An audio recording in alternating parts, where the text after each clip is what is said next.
What Once Was Mine, A Twisted Tale by Liz Braswell. The Story. The last notes of a pop song faded out over the movie credits, and the real world reformed itself around Brendan. In place of a happily ever after kingdom full of flowers and birds and kings and queens, there was a small, cold cubicle of a room, bare and icy white. Inside, there was barely enough space for a single chair, a small cart, a tower of IV tubes and pumps, and the hospital bed where his twin sister Daniela lay. Brendan had tried to brighten and decorate the room the way he always did when he sat with her during chemo treatments. He hung multicolored fairy lights over her bed, battery operated. He placed a bouquet of outrageously bright flowers on the cart, fake. Real pollen and allergens were bad for the immunocompromised. He laid out a stack of bagels and a tub of strawberry cream cheese. If she felt like eating lunch, she never did. These things kept most of the scary away, but not all of it. It was not the worst cancer. It wasn't even in the top 20. But that didn't make Brendan feel any better when his very weak, very tired sister, who had been sitting up while watching the movie with wide, interested eyes, fell slowly back onto her pillow in exhaustion. The silence brought on by the movies being over, the noise of the IV pumps clicked loudly over everything. Daniela opened her mouth, but didn't quite yawn. Okay, Tangled, viewing number 3, check, Brendan said with a smile that wasn't quite forced. What do you want to do now? Read to me. Her sleepy brown eyes lit up for a shining moment. How could he say no to that? And then he saw the book she shook at him and his face fell. Come on, he groaned. We just watched the movie. Can't we read something else? No, I want to hear about Rapunzel, Daniela said, sticking her lower lip out. With, Brendan was actually glad to see, a bit of her old sisterly self coming through. Again? Unless you don't think your 16-year-old sister who has cancer deserves it. Oh my God. Brendan took the book reluctantly. Okay, I get the whole reverting to childhood thing, but why Rapunzel? Like, so much Rapunzel. Your hair was black, and you don't even have it anymore. Only her brother could talk to her like this. Her brother had to talk to her like this. When he got all weird and gentle and sad-faced like her boyfriend and mom and dad and used strained words the nurses did to talk around what was really happening, that's when Daniela got scared and angry. None of the terrible things happening to her seemed to really get to her as much as her obnoxious brother being all sweet and nice. But he had caught her, just once, looking in the mirror at the few puffs of hair that remained on her head, all that was left of her shining piles of box braids. Her throat had descended like a bird eating fish as she swallowed again and again to keep the tears from coming. Read the book, Daniela said now, tiredly. She was making her eyes shoot lasers at him with what little oomph she had left. Brendan sighed and flipped to the beginning. He shivered. They kept the little chemo rooms cold for some medical reason he couldn't remember. He always brought along Daniela's old Tiana quilt.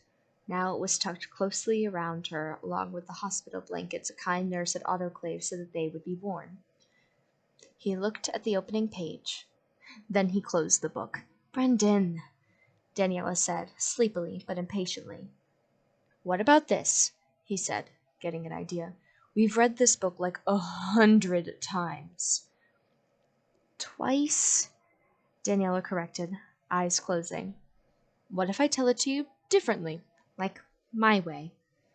Her eyes shot open. She glared at him suspiciously. Uh-huh.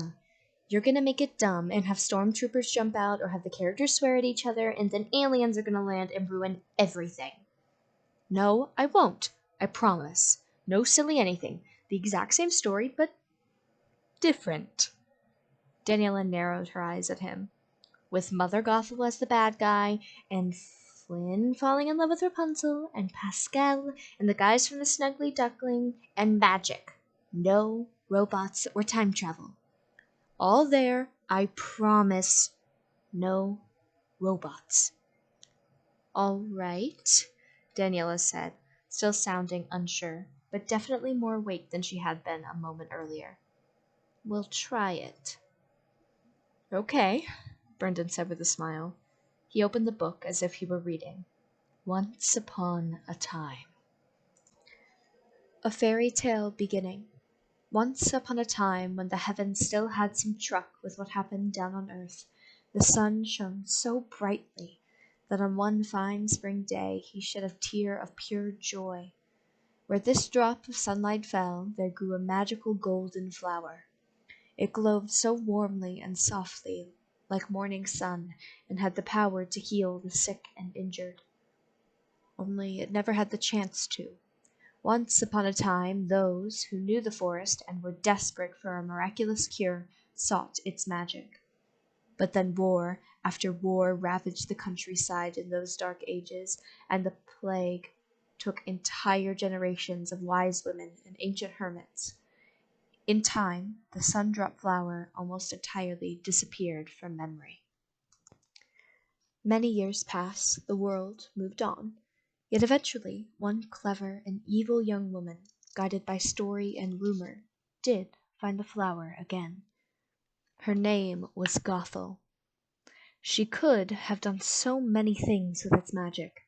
She could have become a great healer, or at least a highly sought-after physician who tended to the rich and royal. Instead, she kept the flower entirely to herself, using its magic to halt her aging, allowing herself to remain eternally young. 100 years went by. There was peace in the land. King Frederick and Queen Ariana, fair and wise beyond their years, ruled their kingdom well.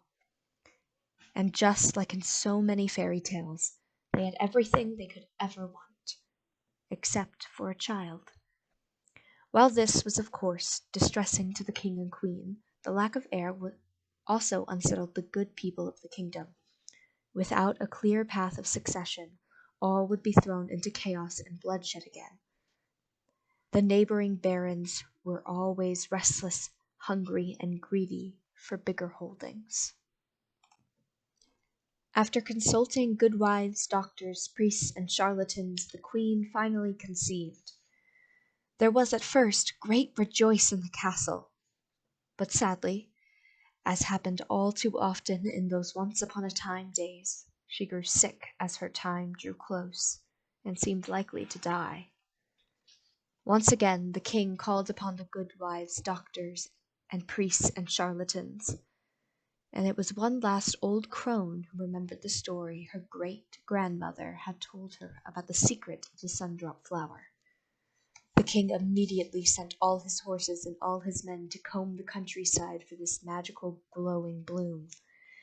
Each night from dusk till dawn, every able-bodied citizen was drafted into the search, willingly, because the king and queen were good and their people wanted them to be happy, willingly, because they all wanted an heir and no return to the chaos of the previous centuries, willingly, because there was a mighty reward.